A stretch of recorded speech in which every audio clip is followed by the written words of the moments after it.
Hi guys, great to have you all again. We're so excited to start a brand new series called Never Give Up.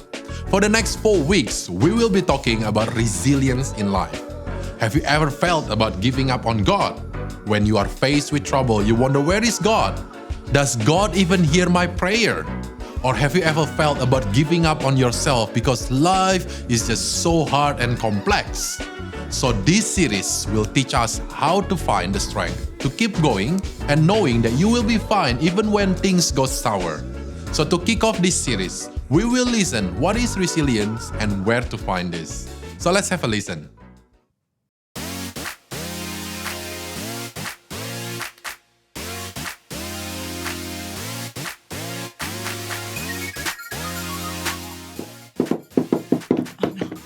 If I try to juggle, I've never juggled before. Okay, that hit me in the chin. Hi, everybody. My name is Ashley, and I'm so excited that you're here. Now, I want to ask you a question. How would you define resilience? Now, before I tell you what I think, I'm actually going to text some of my middle school students to see what their responses would be first. Let's see what they say. Okay, their responses are coming in. Okay, this one's from Bella. She says being tough. Cool. This one's from Harper, to keep going. This one is from Chloe, to not give up when things get hard. And this one's from Zion. I don't know. Little Zion.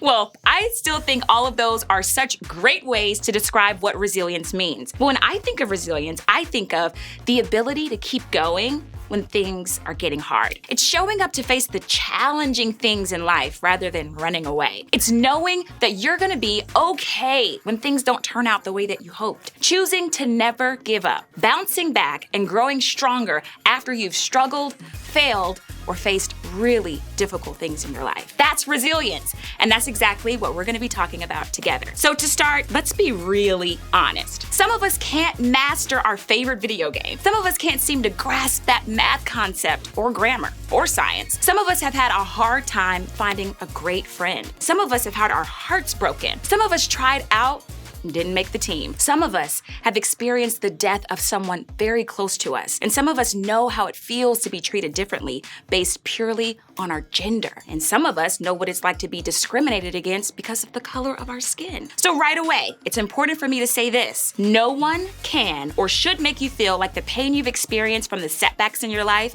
didn't hurt a lot. These things hurt.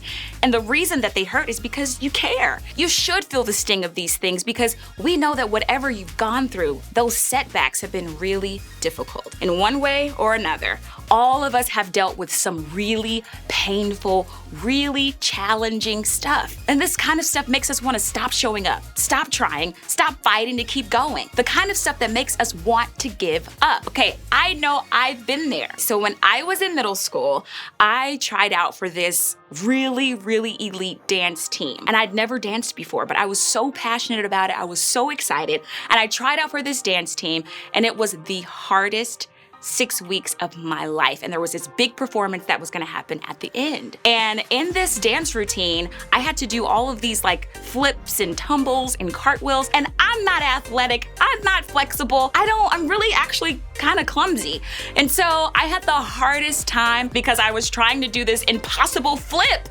And I really wanted to give up. So maybe like me, you felt defeated, worn down, unsure if you could handle it, or really ready to quit trying. I wish that I could tell you stuff like this eventually always works out. That the older you get and the more you grow up, the less likely you'll be facing these hard things in life. But sadly, that's just not true. Trouble will always find us. Challenges will always be there for us. It's not because we've done anything to deserve it. It's simply because, well, this is life. Now that's the bad news. Life isn't the way it's supposed to be.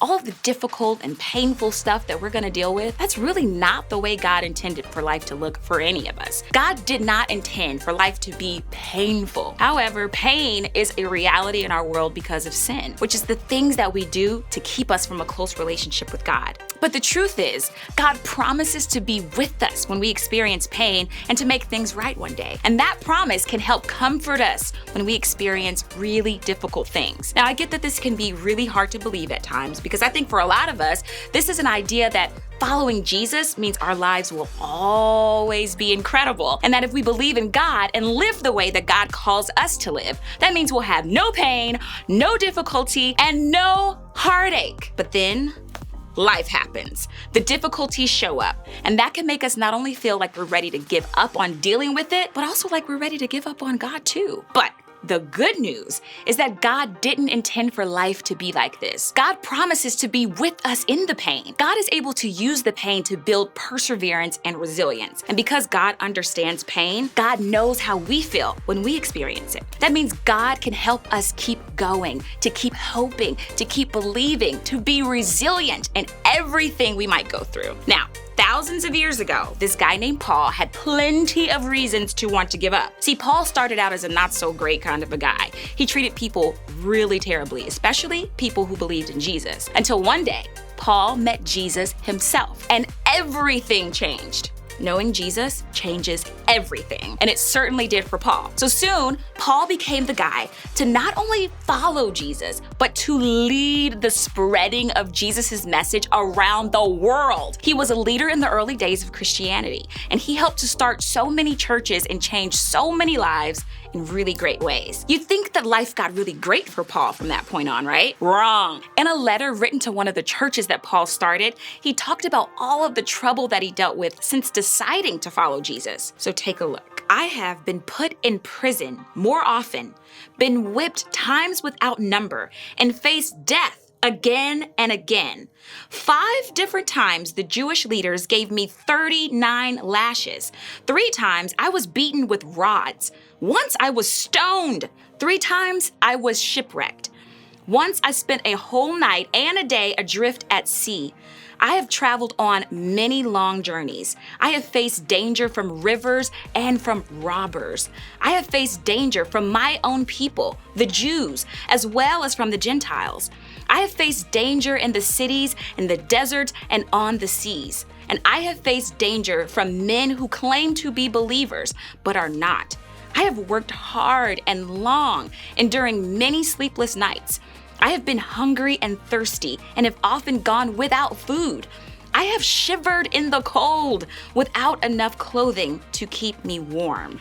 Did you catch all of that? Well, that's intense, right? And this is the guy who wrote almost half of the New Testament in the Bible. The guy who had every reason to believe the good stuff he did would equal an incredible life with no pain, no difficulty, no heartache, but he was also the guy who literally had trouble knock him down at what seems like every turn. But here's what I think is so important to notice. Paul had every reason to give up, but instead, Paul kept going. Now, take a look at what he wrote to another one of the churches that he served. No, dear brothers and sisters, I have not achieved it, but I focus on this one thing, forgetting the past and looking forward to what lies ahead. I press on to reach the end of the race and receive the heavenly prize for which God, through Christ Jesus, is calling us. The it that Paul was referring to is the idea of knowing Jesus fully. The moment that Paul met Jesus, his views of what was important in life changed drastically. However, Paul didn't believe he fully knew Jesus yet. Remember, knowing Jesus changes everything. And that includes the way that we can face the hard, difficult, unfair stuff in our lives. Without the hope we have that Jesus will one day make all things good and right, we might be tempted to give up. But hope in Jesus changes that for us. It helps us have resilience to never give up. So look back at what Paul said just after that. Forgetting the past and looking forward to what lies ahead, I press on. In other words, he was saying that his Jewish heritage or his past achievements weren't the end goal. He chose to forget about the unworthy goal that he was trying to reach in the past,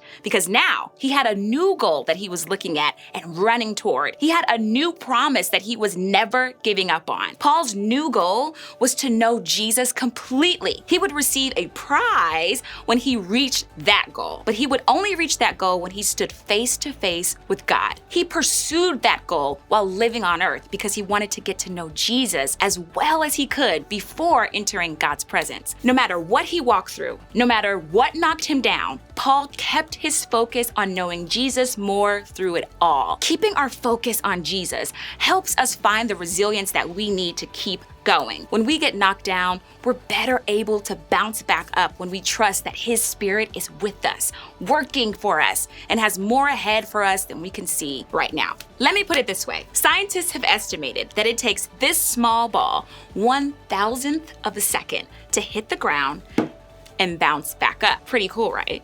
Well, consider how high it can bounce depending on how hard it is thrown down. Oh. See, resilience makes us like this little ball. It helps us bounce back from the setbacks life hands our way. Resilience helps us to never give up. And the hope that we have in Jesus helps us to develop that resilience. While he was alive on earth, Jesus said something to his followers that I think can help us understand this. Let's take a look. I have told you these things so that in me you may have peace. In this world you will have trouble, but take heart. I have overcome the world. Now, did you notice that Jesus didn't say we might have trouble? He didn't say there was a possibility. He said that trouble was a guarantee in this life, but he also said that we could take heart, that we could have hope because Jesus has already beaten every trouble we'll ever face. And this is amazing news because it means that because of Jesus, we don't have to give up. We can bounce back. We can have real resilience through anything life throws our way because the Spirit of Jesus is with us. See, resilience is the ability to bounce back from a setback, and resilience helps us never give up. I know this is possible. I know that we all have it in us to bounce back. I know that with Jesus, resilience is possible for us all, and I know because I experienced it myself. Remember that story I was telling you about when I was in middle school trying out for this dance recital and it was so hard I almost broke my neck trying to conquer this impossible flip? Well, I went home and practiced every day, day after day after day. I was rolling around on the ground trying to conquer this flip, and I finally got it. When it was time for the recital, I did it. See, resilience helps us to never give up. When you find yourself facing a setback that has you ready to give up, stop and ask yourself these things. First, ask what's happening. In other words, identify the situation you're in that's making you want to give up. What's happening to cause the pain and the stress and the hardship in your life right now? And what do you wish was different about the situation that you're in? One of the first steps towards building resilience is to be honest with yourself about what you're facing and how you want to change it. Then ask what's true no matter what. When we're facing the difficulties of any kind, it's important to focus on what's true. Remember, this is a tip Paul himself gave us. When we focus on the power of Jesus in our lives, that's going to help us build resilience. So consider what's true no matter what you're facing, that God loves you, that God is with you, and that God didn't intend for life to look like this. That God gave us Jesus to rescue and help us through it. That Jesus has taken on and defeated all of our challenges. That with our eyes on him, we can begin to bounce back. We can have resilience. And finally, ask, what can I do?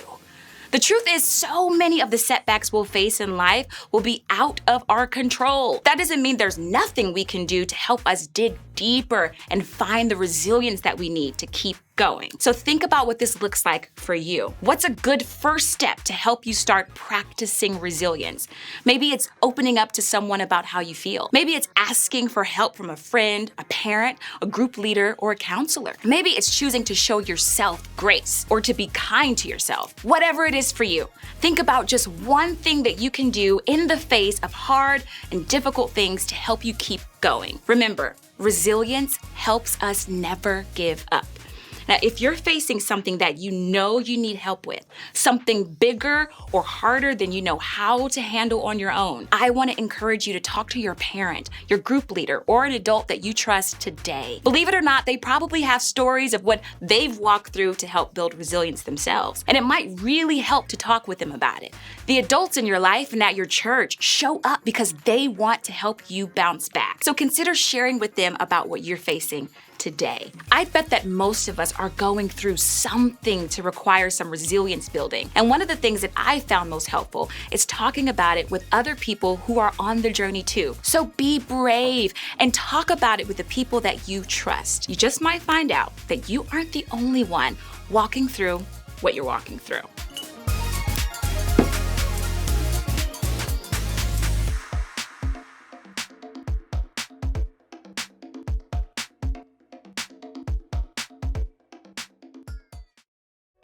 Thank you for tuning in, guys. It's great knowing that resilience gives us strength to never give up. When you're feeling down or things don't go the way you want it, remember that God always loves you no matter what. God is with you and God always wants you to grow and have a happier life. Remember, you are not alone. And we as the leaders are here as well for you. So if you are facing some difficulty, you can always talk to us or talk to your parents or your trusted adults.